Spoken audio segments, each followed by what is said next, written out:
to report tonight, two people met for the very first time in St. Louis this afternoon on a very special occasion. Color 10's Frances Lynn tells us the story of Beth Larson, a woman who received a kidney transplant from a person she didn't even know.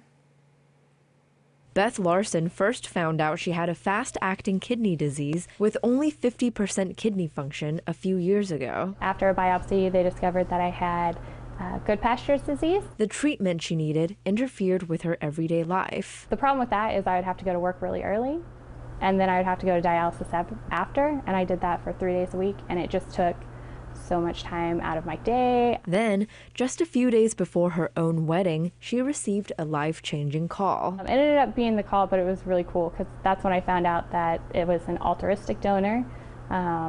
So it was just somebody who wanted to donate.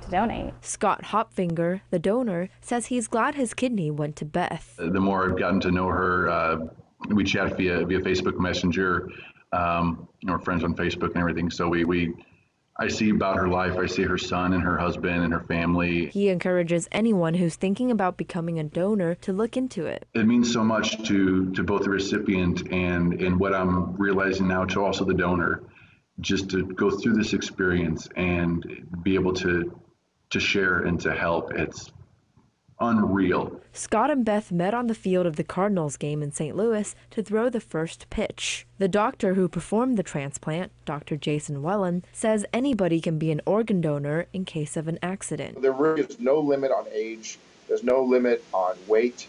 Anyone that is willing to become a donor should express that in the case that something should happen, and hopefully something positive could come out of a very bad situation. The doctor says it's important to tell your loved ones about your wishes because even if you're a registered donor, if doctors can't find your license, they may not have enough time to preserve your organs in time. In Springfield, Frances Lynn, Color 10 News, Ozarks First.